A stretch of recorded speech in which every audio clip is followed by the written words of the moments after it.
இயக்குனர் பாக்யராஜ் அவர்களின் மறைவு பெரும் அதிர்ச்சியை அளிக்கிறது. மிகுந்த உடல்நலத்தோடு இருந்தார். இளைஞரை போல் சுற்றி சுழன்று பணியாற்றி கொண்டே இருந்தார். அரசியல் நிகழ்வுகள் பலவற்றிலும் பங்கேற்றார். விடுதலை சிறுத்தைகளின் நிகழ்வுகளிலும் பங்கேற்று பல நிகழ்வுகளில் பங்கேற்று உரையாற்றியிருக்கிறார். திடுமென அவர் காலமாகிவிட்டார் என்பதை மனம் ஏற்கவில்லை.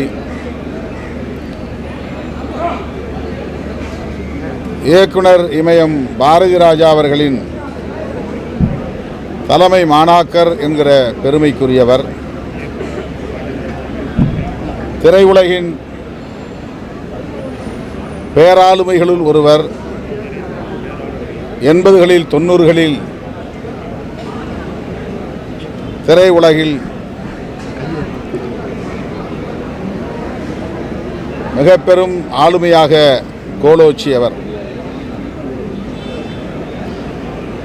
எம்ஜிஆர் அவர்களால் என்னுடைய வாரிசு என்று அறிவிக்கப் பெற்றவர்.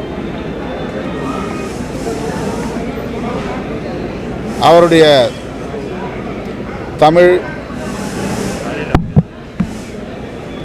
அனைவரையும் ஈர்க்கும் இனிமையான தமிழாக இருக்கும்.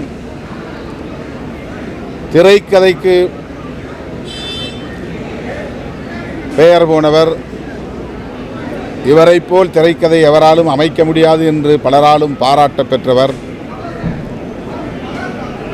குடும்ப பின்னணியை கொண்ட படங்கள், ஏராளமான படங்களை தமிழ் உலகுக்கு அளித்தவர். எப்போது பாக்யராஜ் படம் வரும் என்று பெண்களெல்லாம் ஆவலோடு காத்திருக்கக்கூடிய அளவுக்கு அவருடைய ஒவ்வொரு படமும் பெண்களை வெகுவாக ஈர்த்த வரலாறுகள் உண்டு. அப்படிப்பட்ட ஒரு மகத்தான கலை ஆளுமையை தமிழ் சமூகம் இழந்திருக்கிறது. அவருக்கு எமது அஞ்சலியை செலுத்துகிறோம். அவரை இழந்து வாடுகிற அவருடைய குடும்பத்தினருக்கும் உற்றார் உறவினர்களுக்கும் எமது ஆழ்ந்த இரங்கலை தெரிவித்துக் கொள்கிறோம்.